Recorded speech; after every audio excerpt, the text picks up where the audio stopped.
Good morning. No video for you today, no test, so you're good there. Last week we talked about noticing and meeting the needs of others. We looked at Mark chapter 6, and we looked at feeding of the 5,000 where Jesus continued to show up, notice people's needs, and do something about it. And I mentioned at the beginning of service, but do you remember the three things we talked about? Seek, recognize, and respond. Right? Well, today, it's a continuation of that. We're going to look at stepping outside our comfort zones.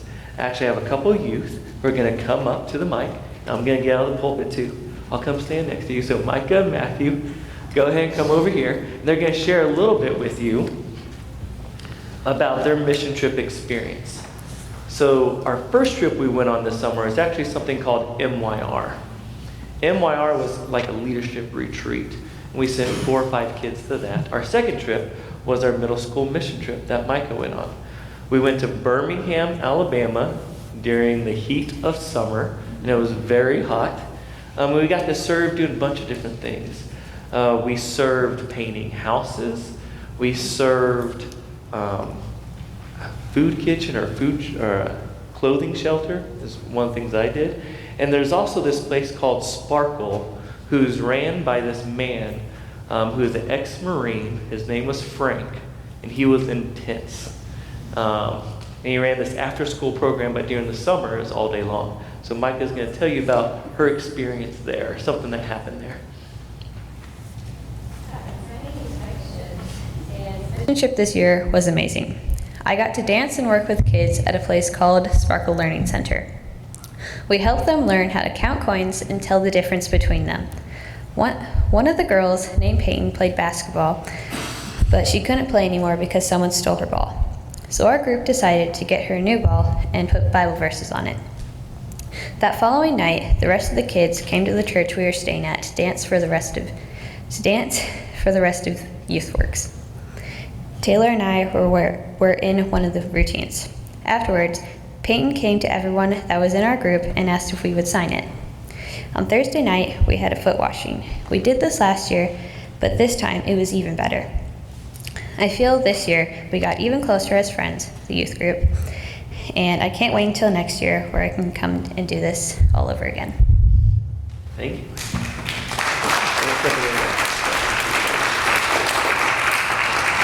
So to give you some context at this place called Sparkle, this is inner city Birmingham, and this challenged not only the leaders who went. You can talk to Miss Laura and get a story from Miss Laura or two about this place, but it especially challenged our students. The very first day they came back from Sparkle, their eyes were huge, and they're like, you wouldn't believe what we went to today. Because Frank, this man, is just tough. He's rough. And the way he talks to the kids, the way he challenges the kids, everything's about competition, right? And it's all the way from doing math problems to doing dance routines that you got to participate in and use that gift. Whatever gifts that they have, he uses and he makes them the best that they can be. And he challenges them. And he speaks to them in a way that would never fly in White House or Chapel Hill or TISD. I mean, it was a culture shock for our kids, for sure. And they definitely had to step out of their comfort zone to serve there. Did you step out of your comfort zone? Yes. Yes, you did. All right, Matthew. So Matthew, he has gone on many mission trips. He also got to go to NYG this year. But as far as mission trips go, he served as a junior counselor, another adult leader for our middle school mission trips several times. He's going to talk to you a little bit about what he has seen on mission trips and stepping out of your comfort zones. Over the past couple years, I have been on 7 mission trips with this church, and it has been one of the greatest experiences that I've been blessed with being able to be a part of. And these trips have helped me in many ways, and one of the best ways is that these trips are designed in such a way that it forces me outside of my comfort zone. And it does this in many ways, partly in just socializing with youth from other churches. It's in serving in ways that I'm uncomfortable with, and just getting to know members of the community. And I've been really blessed to be able to to be a part of this. And I've picked up many skills along the way. I've learned to paint a house. I've learned to use a weed whacker. I've learned to prepare basic meals. And these are all like amazing skills I've been able to learn since I was in 6th grade and I went on my first trip. And one of the reasons this is so beneficial to me is that whenever I'm pushed outside of my comfort zone, I'm forced to gather new skills and to adapt to my surroundings. And developing these skills makes me more prepared in the future to deal with these same circumstances, because a lot of these trips I deal with the same kind of thing, and over 7 years I've kind of developed a very specific set of skills to deal with these trips and to really be prepared for each one. And I've noticed that I'm more prepared for the next trip, and it's really beneficial to me, and I know it'll be beneficial to me in the future, carrying on with these skills I've learned. All right, thank you. Please sit down, guys.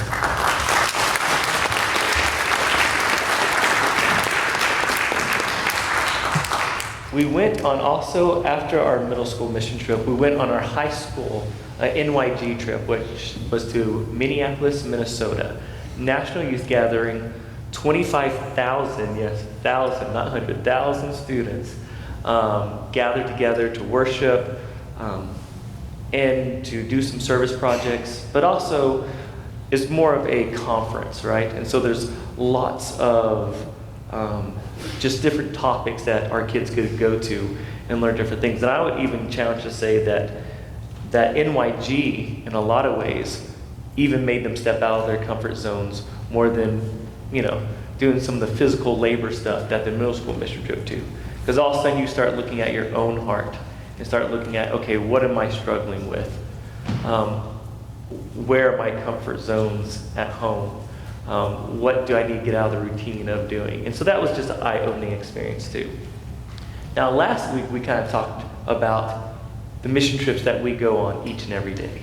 That everywhere you go, that you are on a mission trip, asking you to step outside of your comfort zone, right? To seek, recognize, and respond.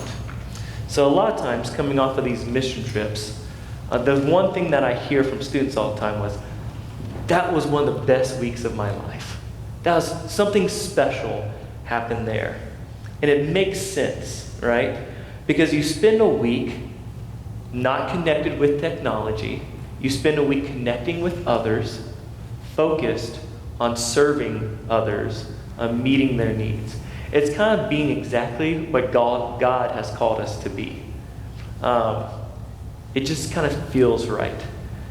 If you're a musician, you may say it feels in tune. And even if you're not a musician, you know when something's not in tune, right?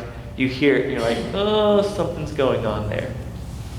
But when everything goes right, it sounds in tune, you notice it. It feels good.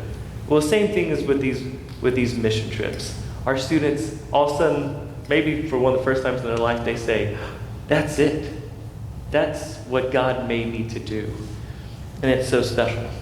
But then after the mission trip, what happens? We get back to our old routines, our everyday life, right? We kind of come off this plateau. We come off this high. And that's what we're going to be talking a little bit about today. We have an example in Scripture, and that's Peter. Not Peter Goodwin, but Simon Peter from the Bible. And so our first reading today looked at the calling of Peter. So we got to do some background to get to our teaching story today. So when Peter was called, again, to kind of rehash that, he was just fishing, doing his job, doing what he was doing. This rabbi comes around the corner. He has all these people with him, right? Jesus comes around the corner. He asks Peter, can I use your boat? I would like to teach everyone. I need a little bit more space. Peter says, absolutely, master. You're an important person. I'm just a fisherman. Take my boat. Peter is astonished by the things that he hears. And then, after that, Jesus says, all right, push out to sea and put your nets over. And they're like, oh, Jesus, we've been fishing. We haven't caught anything. It's okay. He says, no, do it. They catch a ton of fish, right? And from that moment on, they drop their nets And Jesus says, follow me. You're going to be fishers of men. So do you remember when you dropped your old way of life and started following Christ? Maybe there's a time for you where you're like, nah. And so for me, and maybe this was at your baptism, maybe all your life, that's all you remember. Maybe it was later in life. For me, when I started taking my faith seriously, it was 8th grade. I went to MYR, which I mentioned earlier, which is a leadership. My pastor told me to go, and I was like, I don't want to go to this, Mom and Dad. They made me go. It changed my life. Before that, I was a bully. I used my humor for all the wrong things. I was terrible to teachers. I was that kid, all right? And afterwards, I slowly got better. That week, I kind of realized what I wanted to do with my life.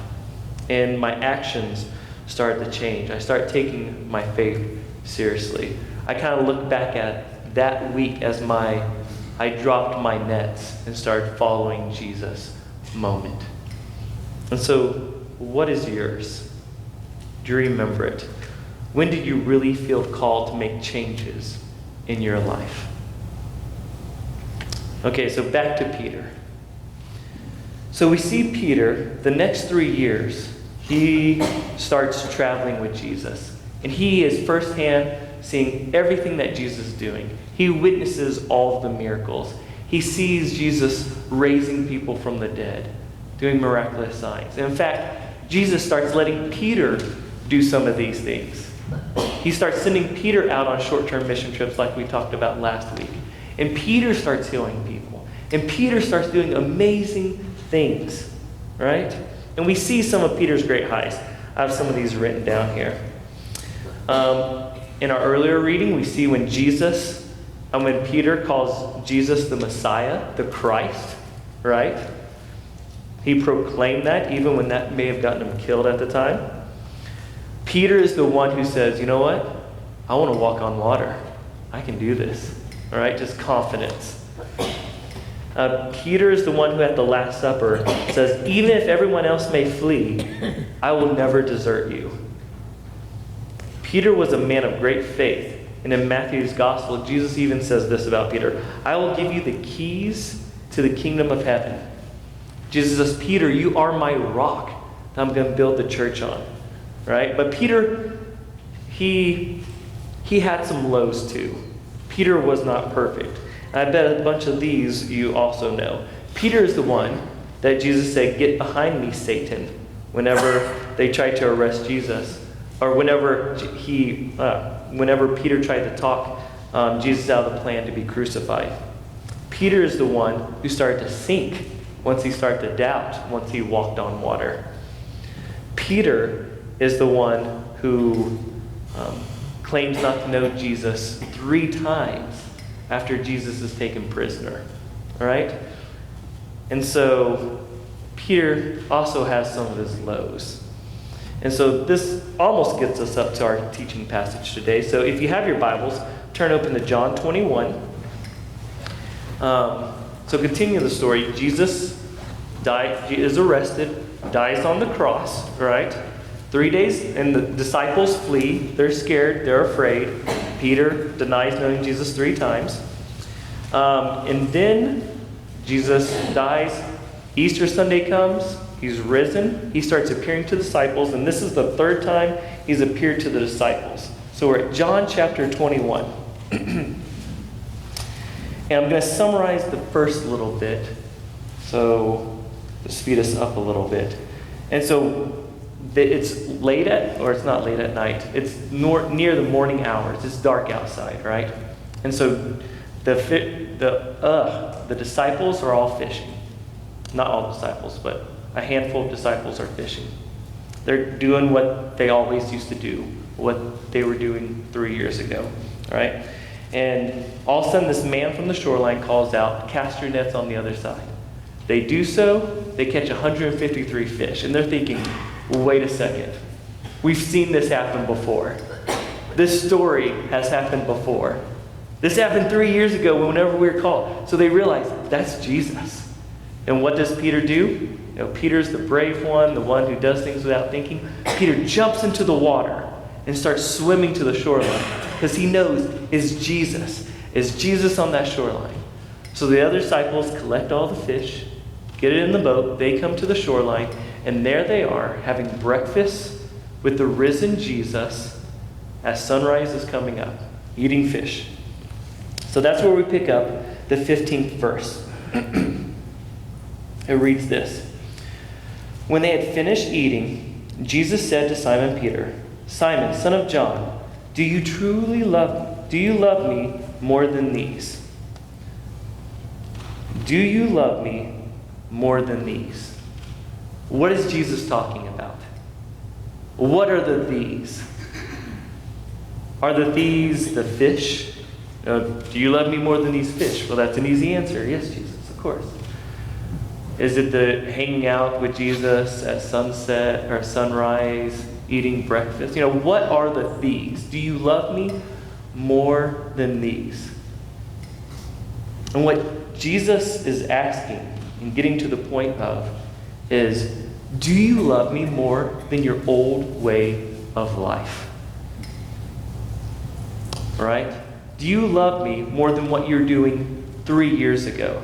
See, as soon as things got hard, as soon as Jesus was arrested, as life changed for them, they went back to doing what they always did. They returned to their old life.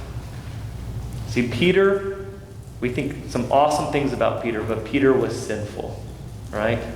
And here's the news. So are we. We are also in the same boat as Peter. Sometimes we have these mountaintop experiences.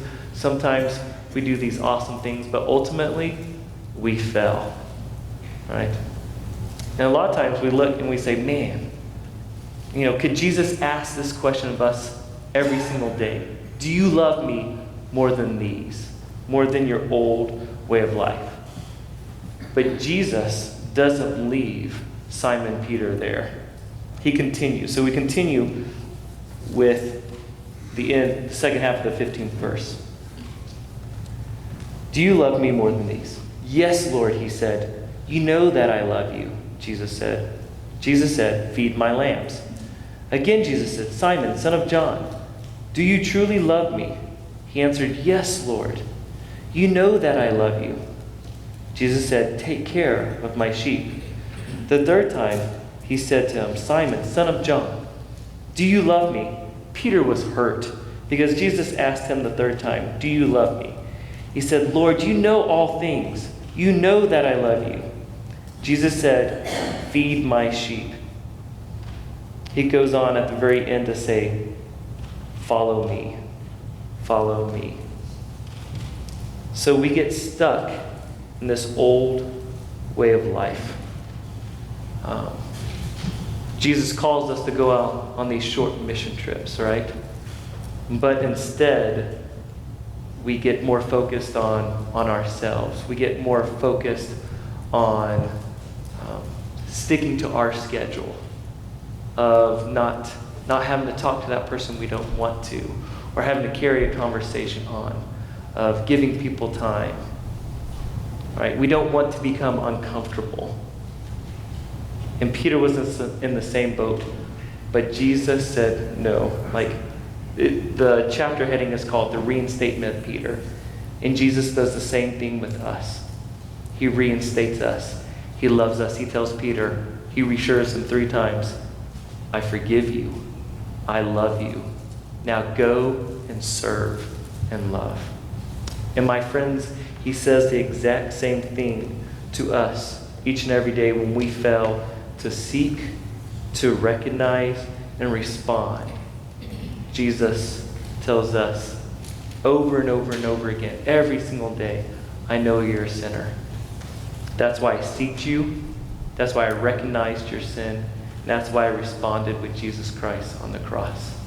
That, my friends, live today in each day. Don't go back to what you were doing 3 years ago, like in our story of Peter.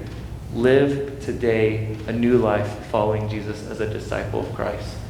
Go out on your mission trips each and every day, seeking, responding, and recognizing. And how Jesus finished with Peter. He said, follow me, I'll go and love others. I ask you to do the same, to follow him and love others. Amen.